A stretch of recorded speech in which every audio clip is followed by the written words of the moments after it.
கோயிலில் அமர்ந்திருந்த அருணாவிற்கு யாரோ தன்னை உற்று பார்ப்பது போன்று இருந்தது.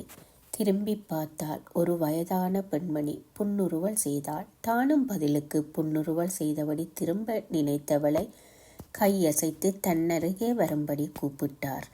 அருணாவும் அந்த பெண்மணியின் அருகில் சென்று அமர்ந்தார். தன்னை பற்றி அறிமுகப்படுத்திய அந்த பெண் தான் கிராமத்தில் வசிப்பதாகவும் தனது பெண்ணை பார்க்க பட்டணம் வந்ததாகவும் கூறினார். தனக்கு ஒரு மகன் இருப்பதாக கூறி அவனுக்கு பெண் பார்த்து கொண்டு இருக்கின்றேன். உன்னை பார்த்தால் எனக்கு நன்றாக பிடித்து விட்டது. உன் பெயர் என்னம்மா? என்ன செய்து கொண்டிருக்கிறாய்? உன் பெற்றோர் எங்குள்ளனர் என்று விசாரித்தார். தன்னை பற்றி கூறி அருணா தனக்கு ஏற்கனவே திருமணம் முடிந்து விட்டதையும் கூறினாள். நீ திருமணம் ஆனவள் என்று நான் எதை வைத்து கண்டுபிடிப்பது? கழுத்தில் தாலி இல்லை, காலில் மெட்டி இல்லை, நெற்றியில் மஞ்சள் குங்கும பொட்டு இல்லை.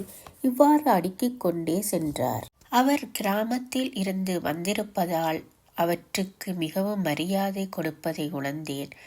எங்கள் காலத்தில் நாங்கள் மஞ்சள் போடாமல் குளிக்க மாட்டோம். குங்கும பொட்டு இல்லாமல் வேறு பொட்டுக்களை அணிய மாட்டோம். இவை திருமணமான பெண்ணுக்கான அடையாளங்கள் மட்டுமின்றி மஞ்சளும் உடலை நோய்க்கிருமியில் இருந்து பாதுகாக்கின்றது. என்னுடைய மாமியார் என்னை குளிக்காமல் சமையல் செய்ய விடமாட்டார் என்று புலம்பிக் கொண்டே இருந்தார். அவரை இடைமறித்து என்னை மன்னித்து விடுங்கள் அம்மா, உங்கள் மனம் வேதனைப்படுவதற்கு நான் காரணமாகிவிட்டேன் என்று பலமுறை அவரிடம் மன்னிப்பு கேட்டுவிட்டு இடத்தை விட்டு நகர்ந்தாள். அருணாவிற்கு அவளது கணவன் மீது கோபம் வந்தது. தான் அவசரமாக வெளியில் செல்ல வேண்டும் என்பதற்காக அவசரப்படுத்தியதால் அவளால் சரியாக எதனையும் அணிய முடியவில்லை. என்னதான் பட்டணம் என்றாலும் நெற்றியில் குங்கும பொட்டையாவது வைத்திருந்து இருக்கலாம்.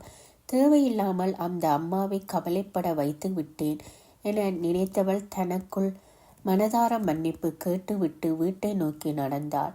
இப்படியான தவறை இனிமேல் செய்வதில்லை என்ற உறுதியுடன்.